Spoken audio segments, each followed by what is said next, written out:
Hello, my name is David Spicer. I'm your instructor for jail standards for this fall. What we're going to discuss today is ethics and professionalism in a jail setting. You should be seeing the PowerPoint presentation along with this lecture. I will also make the PowerPoint available in your content section of Blackboard. There will be a quiz over this. So what is ethics? Ethics, simply defined, is knowing what is right and wrong. We all are taught as we grow up the rules that someone may have established for us, but we also have a moral thing about knowing what's right and wrong. It is commonly believed that it is wrong to take someone else's life except under certain circumstances. And again, being ethical is just simply doing what is right. And something you have to remember in a jail is you set the example for the inmates. If you're not being ethical, if you're not following the rules, if you're not doing what you're supposed to be doing, they don't expect to have to do so either. So, respect is often based on how you look. You should be dressed neatly, neat and clean when you go to work. Some places, some jails will give you a jail uniform to wear, a jailer's uniform. Sometimes this looks similar to a uniform that an officer might wear. Sometimes this may be simply a type of shirt. But no matter how you're dressed, you should be neat and clean and ready for work. Every department might have different policies on their appearance and dress. Again, a sloppy appearance makes a very poor first impression. I'll give you an example here. Several years ago when I first started teaching here at Arkansas Tech University at Ozark, I pulled up in the parking lot to teach class, and when I pulled up in the parking lot I saw several students congregated in an area, and of those students a couple of them were wearing pajama bottoms. To me, as an employer at that time that hired people, I thought, wow, that really sends a message to me that this person was too lazy to get dressed to come to school. So maybe they're too lazy at work as well. Did not make a good impression on me. The same thing can occur with a jailer and how they appear. Again, also a sloppy appearance sends the message that the officer is less skilled and should not be taken seriously.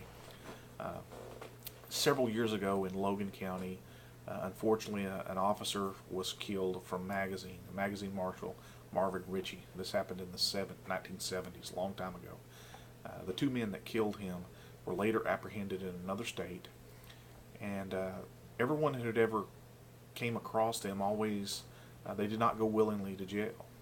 Killed officers, killed people, some bad guys. But when they were captured in this other state, they were captured without incident. When asked why they simply just gave up to the police officer who arrested them, they said that when we saw this officer, his uniform was pressed, his shoes were shined, everything was really neat. We knew this guy meant business and he was not to be messed with. So his appearance sent a signal to them, and yours will also. Your attitude. You always hear people have either a good attitude or a bad attitude, and basically your attitude is an outlook on something. And your attitude cannot be measured, but your attitude will impact your work so much to the point that your performance can be measured.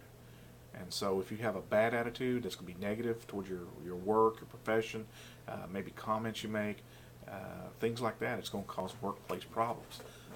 Other coworkers may have thoughts that they do not want to work with you because you have such a bad attitude, may cause tension between you, and that can also happen with inmates as well. If you're having a bad attitude and because of your bad attitude towards your profession or towards your work or not liking your job, whatever it is, can bleed over into that and cause some problems. So, inmate contacts. You cannot treat people badly and receive compliance from it. Now, some people in this world will try to rule with an iron fist and through fear and intimidation to get people to comply. For a while they will, but eventually they will rise up against that person. If you treat inmates bad, I've always thought that if you're a jailer and you're treating inmates badly, when it comes time for them to do something like an escape or a riot or something like that, they're going to want to do it on your shift. They're going to want to, if you've treated them badly, they're going to make you, they want to make you have a bad day. So again, you should treat people as they should be treated. A professional officer uses a calm, firm voice when addressing inmates.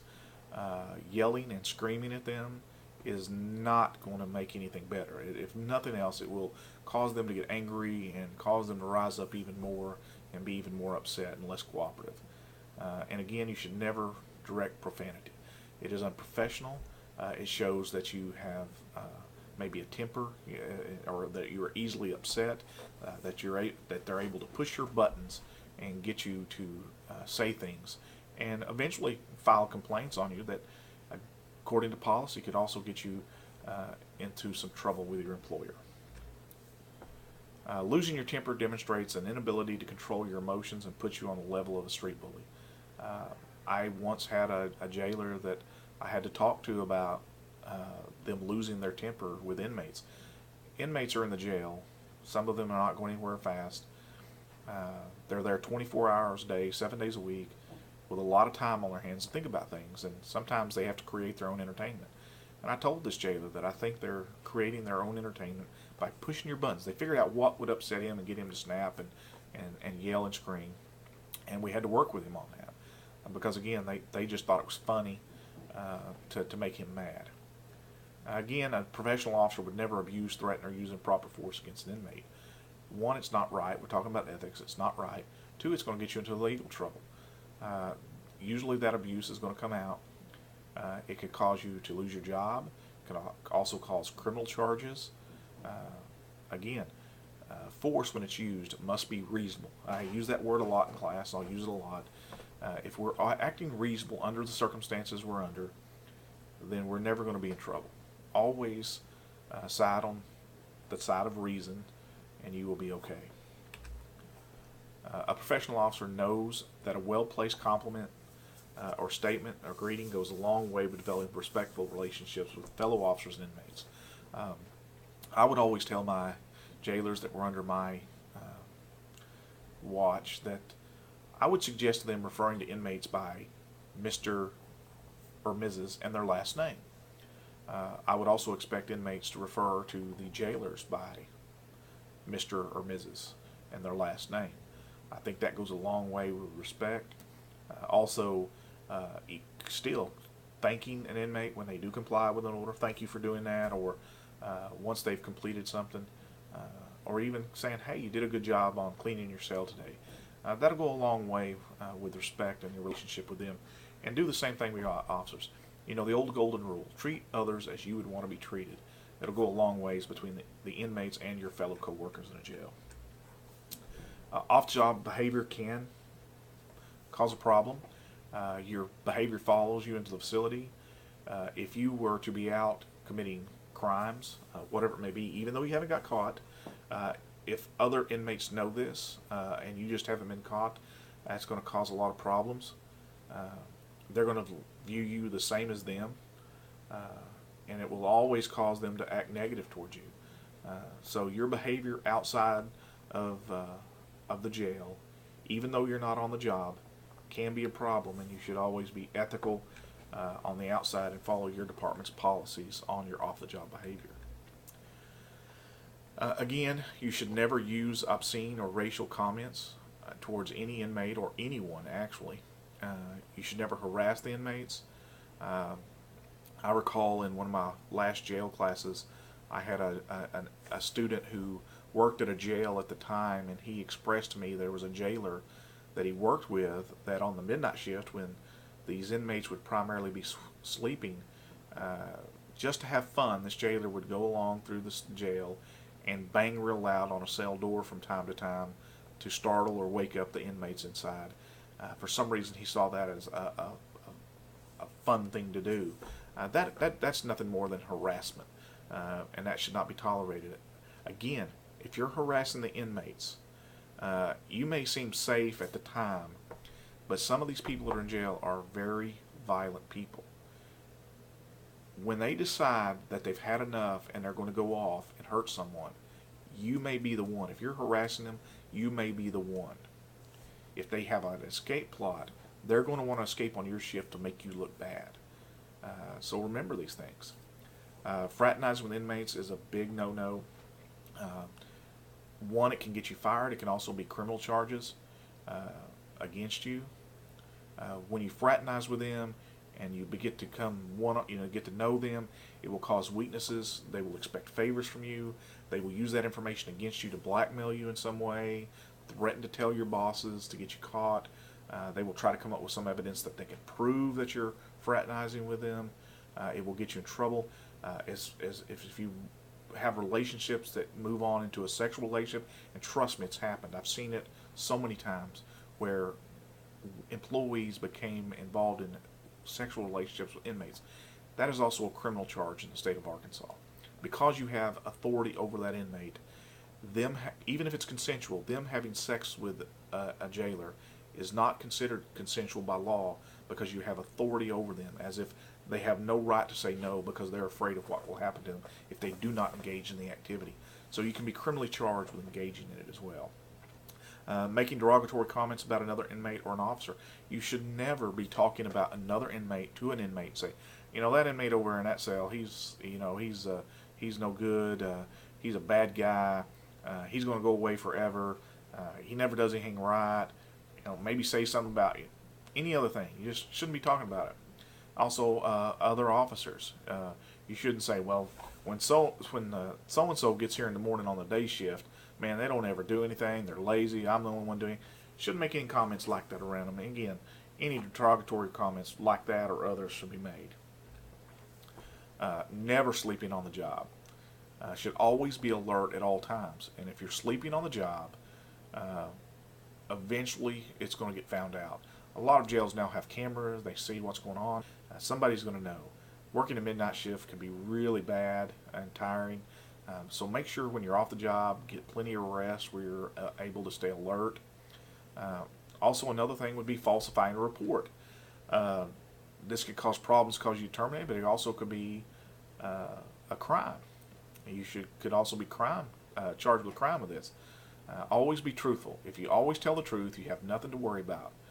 People who tell lies usually have to tell another lie to cover it up, snowballs, and eventually catches up with them. Also, you should never engage in small rule breaking, such as giving an inmate special treatment.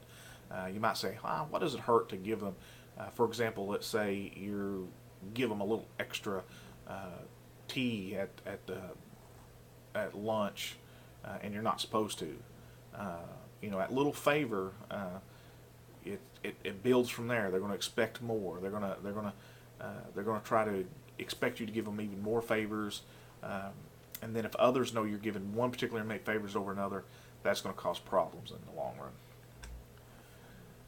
run. If you see improper conduct, you should always report the conduct. No one wants to be a snitch, but also your job is important. If someone that you're working with is doing something wrong, and that could be a danger to them, yourself, the others in the jail, and the public, it could also cause you to get fired. You decide that you're not going to report something that your fellow coworker is doing because you don't want to be a snitch, and then when it comes out that what they're doing and they get in trouble for that, and it is found out that not only was it going on, but you knew about it and you did nothing, you're also going to be in trouble and possibly lose your job. Again, if you see an improper act and do not report it, you become a party to that action, and your job and even your life can be placed in danger. So if there's somebody's doing improper conduct, you should report it. Some things you might try to deal with an officer on a personal level. For example, right off the bat, if you got a fellow coworker who's trying to snooze a little bit on the job, just tell them, say, hey, we can't be sleeping. You need to stay awake. Whatever I can do to help you with that. Don't do anything that would cause me to have to report you. But again, if these actions are too serious, you have to report them. If they're stealing property out of the inmate's property, major violations, you're going to have to report. And again, if you do not report the actions, if you do report the actions, you should make sure you do it in a professional and objective manner. All right, that's it for this presentation. Again, if you would look over the PowerPoint slides again, and I will be adding a quiz in Blackboard at some point for this. And if you have any questions over this, feel free to bring them up to me in class, and we will gladly discuss them. Thank you, and have a good day.